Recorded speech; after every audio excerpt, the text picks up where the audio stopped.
So after graduating from Parsons, I started going into the industry and I started in swimwear.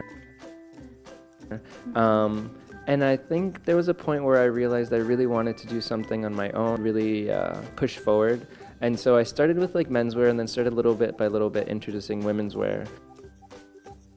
I took the resources that I was gaining from work and then put it and funneled it into my own company. So that's kind of how it started financially. And I feel next step is looking outside into seeing who is interested in bringing more kind of finances back into the business. And so that's part of I think the next steps for sure. So for this collection, I collaborated with a friend of mine who's an artist. So she just started using all these colors from her paintings and all these things that were very dreamy. So we decided to work together. And for the first time, I'm using a lot of color, more color than I've ever used before. And so this collection, I think in particular, is something that's very new for me and kind of a jump. And then also in terms of menswear, it's a lot of things that I haven't done before. So I think it'll be exciting. It'll be for sure something that people may not expect from me.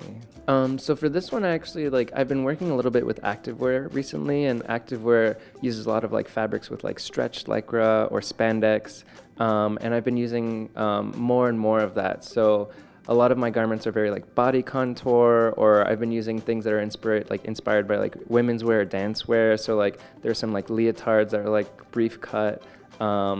There are some onesies which are unusual for men, but I think that it'll be a lot of fun, especially in the pop colors. I think this collection in particular will probably be more editorial than some of my last. So I feel this one will for sure be a big fun jump. It was a really interesting project that wanted to focus on upcycling and no more clothes wastage, because there's a lot of things within fashion that's very destructive to the earth, and I feel they wanted to cut back a little bit on that and really kind of show people what it means to wear clothes, how much waste goes into clothes, and then try to take a step towards repurposing some of those things and having a little bit less waste. And so I feel that was a really important concept.